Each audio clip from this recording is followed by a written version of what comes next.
Hi everyone and welcome to Rose Red Homestead. Today we are going to finish up answering your questions. Several weeks ago we published a micro moment where we asked you to just give us your questions and we would spend some time answering. And we answered the first half, here's my list, and we answered the first half, I don't know, about 2 weeks ago, maybe 3 weeks ago, and we're going to try to get through the rest of them. We got down to number 15 and we have 33 total. So that's about halfway, so we'll see how far we get. And we're just going to launch right into it. So the next two questions are about dehydrated foods. And one person wanted to know, when you condition dehydrated foods, and remember conditioning dehydrated foods is when you take them out of the dehydrator, let them cool, and then put them in the jars and put a lid on the jar. And then, but don't vacuum seal them, wait. And then just put them out on your counter where you can see them, and then let them sit for a day or two to watch to see if any condensation forms on the inside of the jar. If so, then they're not dry enough and you need to put them back in your dehydrator for a little while. That's what conditioning is. And so the question is, how long do we need to condition? 2 or 3 days is just fine. If no condensation has formed after that length of time, you're good to vacuum seal them or put an oxygen absorber in, or just leave them the way they are and put them out on your shelf and they should be good. And then the next question is related, how do we best serve dehydrated foods?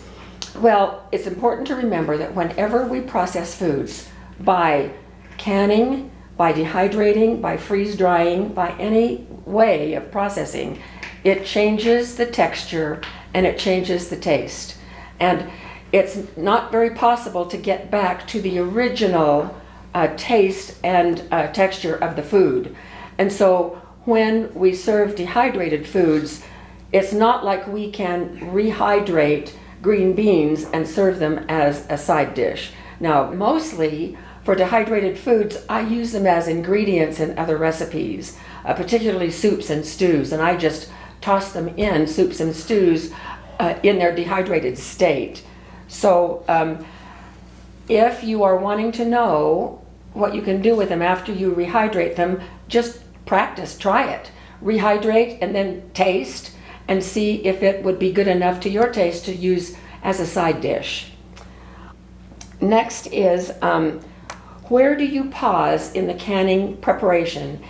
If, for instance, you only have a short period of time because you work, well, that's my life. And so here are just a couple of rules of thumb that I use when I'm doing canning. I can do a lot of the prep the night before.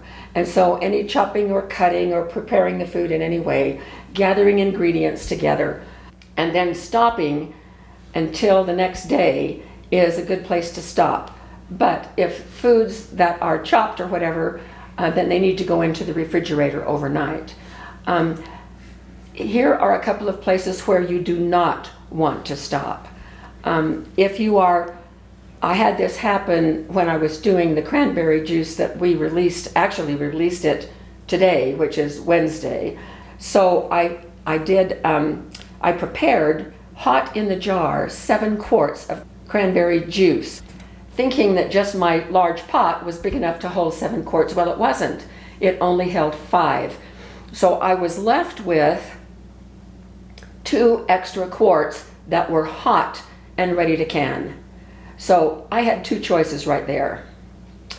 I could have put those in the refrigerator and waited for this to free up when I was done, but then I would have to open the jars and reheat the juice, because you've got to have it up to the temperature that the USDA recommends. So you do not want to stop in the middle and not follow through with everything that you have prepared. The other place that you do not want to stop, you never want to leave a canner going when you have to leave. And I'm speaking particularly of the electric canners. Don't assume because they are automatic that they're going to function properly and not give you any trouble. You need to be home during the entire processing. A place that is a little difficult also to stop is if the processing has finished and you can turn the heat off, then can you leave and go to work then, leaving your jars in the canner? Well, mixed answers on that one. The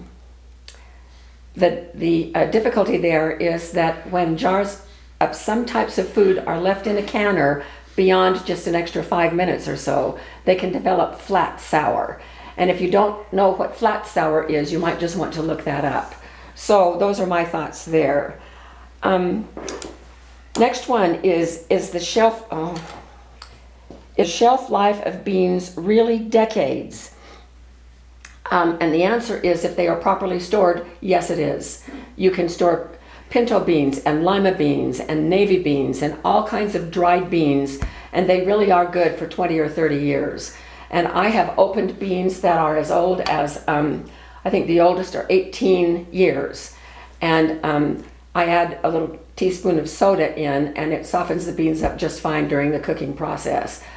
Okay, another person asked, can I use a brake bleeder to seal shredded cheddar or marshmallows?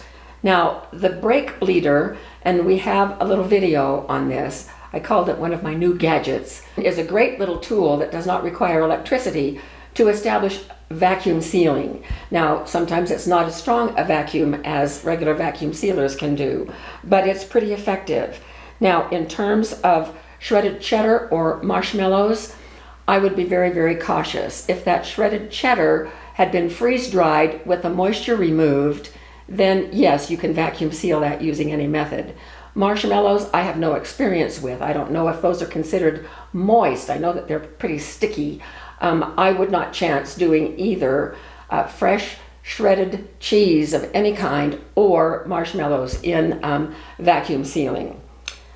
Okay, the next question is, did the Tattler lids stay sealed for vacuum sealing?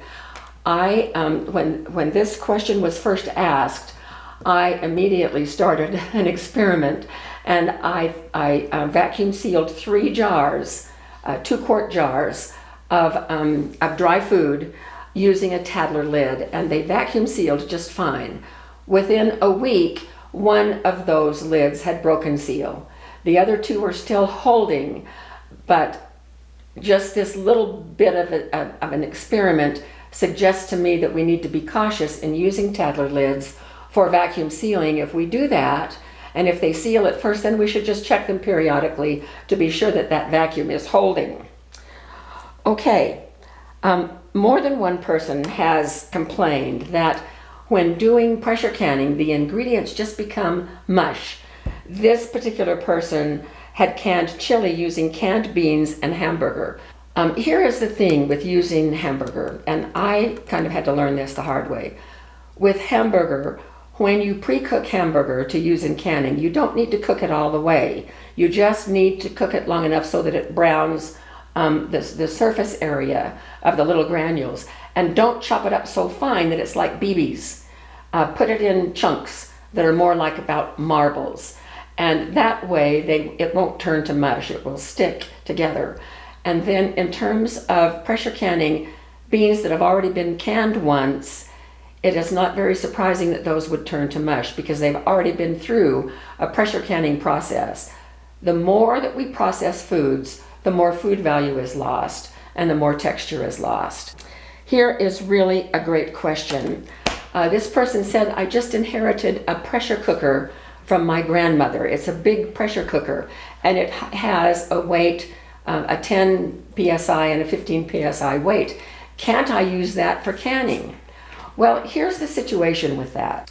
The USDA has done extensive testing on pressure canning, and one of the things that they found was that when you can too few jars in a batch or in too small of a space, the temperature gets too high too fast, and then it takes a long time to cool down, and it may not even reach the temperature that you want because that small space impacts heat transfer. And so their rule of thumb is a pressurized vessel meaning a canner or a pressure cooker. This is applicable only for stovetop pressure cookers and canners. If you can take 4 1-quart jars and stand them upright in that pot, and it's a pressure pot, then you can use it for canning. And that's what their testing has shown, because they tested fewer than 4 and all size of different pots. And so they are giving us the benefit of some pretty extensive testing. And I would not ever can fewer than 4 quarts at a time unless I was doing pints, and then it would be 4 pints at a time. How long does it take to hydrate or to rehydrate dehydrated food? I wish that I could tell you a precise and exact time, but there's no way, because each type of food is a little bit different. And some things take a whole lot longer than others. My dehydrated celery takes a much longer time than some of the other things I dehydrate. Just start out with plenty of water for them to get rehydrated, and then you can start making your own list of rehydrating times. Someone else wanted to know, can you use dehydrated foods in canning without rehydrating first? So supposing that you are making a beef stew and you want to put in dehydrated carrots, dehydrated potatoes, dehydrated onions, can you do that? Well, can you? Yes. Should you? Well, that depends, because remember, those dehydrated foods are going to soak up some of that water to rehydrate. Will it soak up too much and leave the water level way too low? So if you are wanting to do that, now I do that occasionally, but I don't put a lot of dehydrated foods into jars that I'm going to be canning. I try to estimate the volume of the finished product and how much water that is going to absorb, and then justify how much liquid I'm going to put in. And if it seems like it's going to be close, or it's going to take that water level down too low, then I won't do it. This one is, can you can ham or bacon with beans? Oh, don't I wish. Once I learned that the USDA is very, very skimpy on allowing us to use cured meats, because these recipes have not been tested. And so it is not a known factor on how heat transfer happens with those cured or smoked meats in your jars. Someone asked, how do you store non-gluten flours?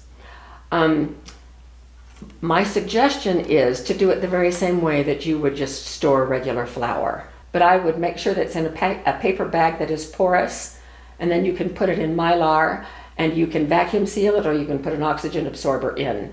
But treat it just like any other dry food that you would store. Okay, so this was a really good question too. What about loss of liquid in jars when canning? That's called siphoning. What about the food that is up above the liquid? And this happens for me, particularly when I raw pack chicken chunks, because you're not supposed to add any extra liquid. The chicken makes its own liquid. Now, if you were to do hot pack with that chicken, then you put the chicken in the jars and you can cover it up to a 1 1/4 inch headspace with broth, and it's fine. There are some things that I have been on the trail of trying to find out the why behind what USDA says, that I so far have just not been able to discover. And one of those is, why do we put raw packed chicken in jars with no liquid when the liquid never comes up and covers, at least in my experience, and I've canned a ton of chicken pieces, and the liquid that is formed by the chicken never comes up to cover everything. And so that leads to another question. What about the food that is out of the liquid? And that happens to my chicken all the time. And the food is still okay. It's perfectly okay to eat. It is very safe. If that jar is sealed, a good tight seal, then it is fine. The USDA says, and here's another one of those baffling whys that I haven't been able to find out. They say that so long as the jar is half full of liquid, then it is okay. If the liquid is less than half, you want to open it up and stick it in your fridge. Now, what is so magic about that halfway point? I have not been able to find. I look for those two things all the time. One of these days I'm going to find it, and when that happens I will come back on a video and let you all know. Then the other question about that is, can we add a little bit of broth or water at the bottom of the jar so that the chicken comes up all the way? Well, the USDA is adamant about not doing that. Frankly, I have wondered the same question myself. And so if we want to follow the USDA, then we would not do that. So that's something you're going to have to make your own choice on. All right, we're down to number 27. Canning jams using less sugar than the recipe calls for. When we do jams, and there are lots and lots of tested jam recipes out there. There are also lots of recipes inside the little boxes or packages of pectin. So if you want less sugar, I would not follow a regular recipe. I would follow a recipe that is specifically designed for low or no sugar, because they do have pectins that you can use for low sugar or no sugar. Because once you start messing with the sugar on a regular recipe, the sugar, the pectin needs heat and sugar and acid in order to be able to form those long chains that help that jam or jelly gel. And so don't mess with the amounts of sugar. You have to be very exact, but just find a tested recipe that you can use that calls for low or no sugar, and then get the low sugar pectin or the no sugar pectin. So that would be my suggestion there. The next one is, how can we heat a couple of rooms if the grid goes down? Oh, I'm so glad you asked that question, because I'm on the trail of that right now, and we will be doing a video. I think we're going to be videoing it next week, and it will be released within the next couple of weeks, where I'm going to give several ideas and some products that we can use to help heat our homes. How to store salt long term? Great question, because salt is different. And to that salt, I'm going to add sugar and honey as well. All three of those things are preservatives in their own right, and we don't need to do anything. We don't need to bug-proof them, well, unless sugar ants get into your sugar. But we need to store them in opaque, airtight containers, and that's all we need to do. And, we also don't want to store them in 110-degree heat either, but I store sugar in food-grade 5-gallon buckets, and I don't do anything to it. What you absolutely do not want to do to both sugar and salt is to use oxygen absorbers, because you pull the oxygen out and salt and sugar will just cake. It'll be like bricks. So don't use oxygen absorbers. Don't use anything. And honey, we store our honey. You know, I've been a beekeeper for 30 years, 40 years. I've retired. My children now have our hives. Once I extract honey, I put it right into 2-quart jars. I don't heat it. I put the lid on and the ring, and out it goes in the food storage. And that's all I do to honey. You don't need to can it. Please don't. Don't heat treat honey at all. If you get good quality honey, please try to find local beekeepers to purchase your honey from. That is going to be the best honey ever. And sometimes local stores will have honey from local beekeepers, and that's okay too, but it should be identified who the beekeeper is and where the location is. That pure honey will granulate, yet solid as a rock. And Jim has invented a method for us that we use when we go out and bring in a jar. All of our honey out there is granulated, because it's been out there for what, 3 years? 3, 4 Yeah. years. And so we put a washcloth in the bottom of a pan, put the quart of honey on the washcloth, fill it about with this much water, and then turn it on a very, very low heat. We don't even simmer it. So it is kept simmering below the boiling point. What is a false seal? You know, this one also is a really good question. A false seal is one that doesn't stay very long, and it's generally due to improper canning. Sometimes when you get siphoning and there is oily stuff that you see in the water, the jars will seal, but it will be a false seal because it won't stay very long. Now you can start out thinking that those are shelf stable, but put them in a special place so that you can just go check them, because a false seal will turn loose on its own. So be sure that you wipe your rims, be sure that the lids, the flats, the gasket area is completely clean when you can, and then try to prevent siphoning as much as possible. Now, it can also occur when you do what is called kettle canning. And that is, a lot of people do it with jams. People in my family do this with jams. And that is, they'll heat up the jam mixture until it's boiling. They'll have the jars that are hot and sterilized. They'll pour the jam into the jars, pop the lid and the ring on, and then they'll just leave it. They will not heat process it. Now, that is not safe. That's kettle canning, and those seals will come loose. Now, I do kettle canning for ghee, but I don't call it canning because it is not true canning. I don't heat process it in a canner with water after it's done. Ghee is 100% fat. Nothing is going to get into that, no botulism, no anything. And so that's one reason why it is shelf stable, because the milk solids and the moisture has been removed. It's 100% fat if you've done it right, and it's shelf stable for a long, months, years. I do like that little bit of vacuum seal, and so I pour hot ghee into hot jars, put the lids on, so it's just like kettle canning, but I don't claim ever that that is true canning. What about double stacking when pressure canning? You can double stack when you are pressure canning. My big Presto that we use on our outside canning stove, I can put about 18 pints in.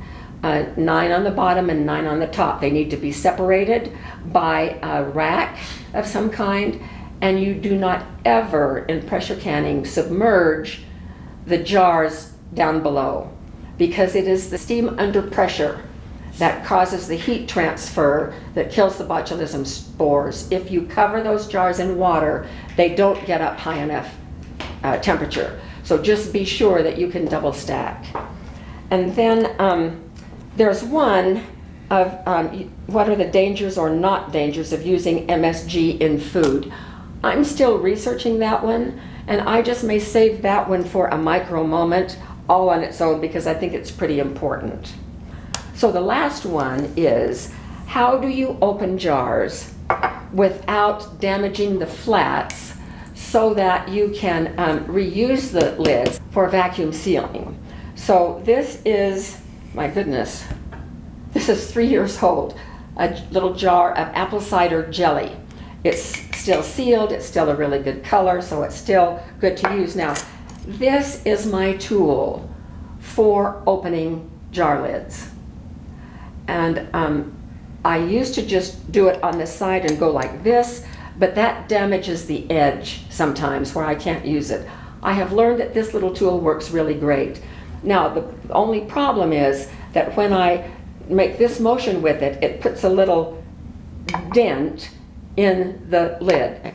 So this is an example of the little divots, and it looks like I attempted 3 times to open this, whatever it was. And so there are 3 little divots there. Now, those little divots will not make a difference in vacuum sealing, especially if everything else is okay.